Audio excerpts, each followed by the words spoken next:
ભાભરના SBI બેંકના એટીએમનું કોઈક અજાણ્યા ઇસમે સંપત્તિને નુકસાન પહોંચાડ્યું. ભાભરના એસબીઆઈના એટીએમ મશીનને તોડવાનો પ્રયાસ.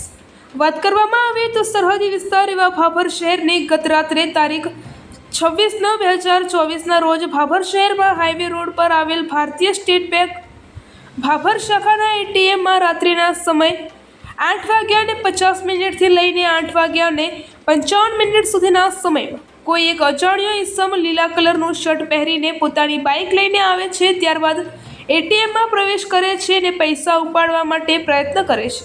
પછી તેના હાથથી જોરથી એટીએમની સ્ક્રીન પર મુક્કો મારે છે અને એટીએમને નુકસાની પહોંચાડે છે. પછી એસબીઆઈના મેનેજરને રાજેશ કુમારને જાણ કરવામાં આવે છે અને પછી રાજેશ કુમાર ઘટના સ્થળ પર આવીને તાત્કાલિક ભાભર પોલીસ સ્ટેશનમાં પણ જાણ કરવામાં આવે છે. ભાભર પોલીસને જાણ થતાં જ ભાભર પોલીસનો સ્ટાફ માણસો સાથે ઘટના સ્થળે દોડીને આવે છે અને આવીને સીસીટીવી ફૂટેજ જોઈને એના આધારે વધુ તપાસ હાથ ધરવામાં આવે છે. સીસીટીવી ફૂટેજ જોતાં એક ઈસમ પોતાની બાઇક લઈને આવે છે અને પછી એટીએમના બહાર ઊભો હોય છે.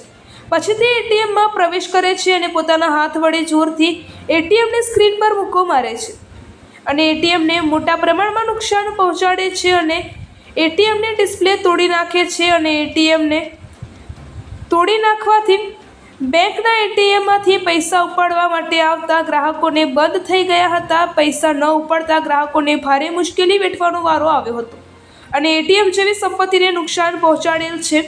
ભાભર એસબીઆઈના મેનેજરે ભાભર પોલીસ સ્ટેશનમાં લિખિતમાં અરજી આપેલ છે અને આ ઇસમ જલ્દીમાં જલ્દી પકડાઈ જાય એવી બેંકના કર્મચારીઓ સહિત ભાભર નગરજનોના લોકોની માંગ ઉઠવા પામી છે.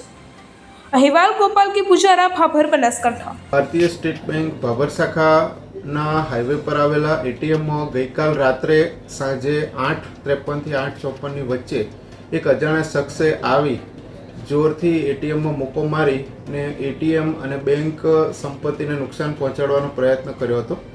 સાંજે અમને જાણ થતાં ભારતીય સ્ટેટ બેંક ભાભર શાખા બ્રાન્ચ મેનેજર તરીકે મેં ભાભર પોલીસ સ્ટેશનનો સહકાર માંગ્યો હતો, જેમાં પોલીસ સ્ટેશન દ્વારા ત્વરિત સહકાર આપી ઘટના સ્થળે તપાસ હાથ ધરી હતી અને સીસીટીવી ફૂટેજ દ્વારા જે શખ્સે નુકસાન પહોંચાડ્યું છે એની ઓળખ અને એની તપાસ હાથ ધરી અને એ શખ્સ બાઇક દ્વારા આવ્યા, એટીએમમાં પ્રવેશ કર્યો અને એટીએમના જે સ્ક્રીન છે એને તોડીને એનું સ્ક્રીન છે એને આખું તોડી નાખ્યું છે અને એને નુકસાન કર્યું છે. જે બેંક નુકસાન થયું છે અને જે ગ્રાહકો છે એટીએમ એની સેવામાં બી ઘણી બધી ખલેલ મોટી પહોંચી છે. તો એની ઘટનાની જાણ ભાભર પોલીસ સ્ટેશનને આપેલી છે અને એની તપાસ સીસીટીવી ફૂટેજ દ્વારા વ્યક્તિની ઓળખ થાય અને એને કડકમાં કડક સજા કાર્યવાહી થાય તે માટેના પગલાં અમે હાથ ધર્યા છે. આ પહેલાં આવી કોઈ ઘટના બનેલી ખરી છે?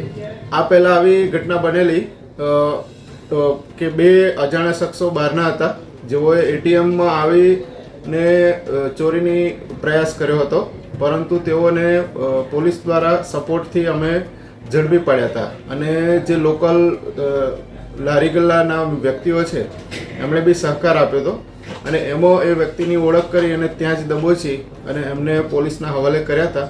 ત્યાર પછી તેઓ આવ્યા નહોતા. એ સિવાય બીજી એક પહેલાં ઘટના બની કે એક વ્યક્તિ આવ્યો અને તે એટીએમમાં આવીને બીજાના એટીએમ લઈ અને ચોરી કરવાનો પ્રયાસ કરતો. તેનું પણ પોલીસના અને બેંકના સ્ટાફ અને લોકલ વ્યક્તિઓ દ્વારા સહકાર મેળવી તે વ્યક્તિને પણ અમે દબોચી લીધો હતો અને તેને બી કડકમાં કડક સજા આપવામાં આવી હતી. એટલે આ રીતે અવારનવાર જે ઘટનાઓ બને છે એ બેંક સેવાઓ માટે, સમાજ સેવાઓ માટે અને ભાભર લોકલ વ્યક્તિઓ માટે બી એક નુકસાનકારક બાબત છે. એટલે આવા જે અસામાજિક અજાણ્યા વ્યક્તિઓને આપણે સખત રીતે સજા આપવી જોઈએ એવું મારું માનવું છે.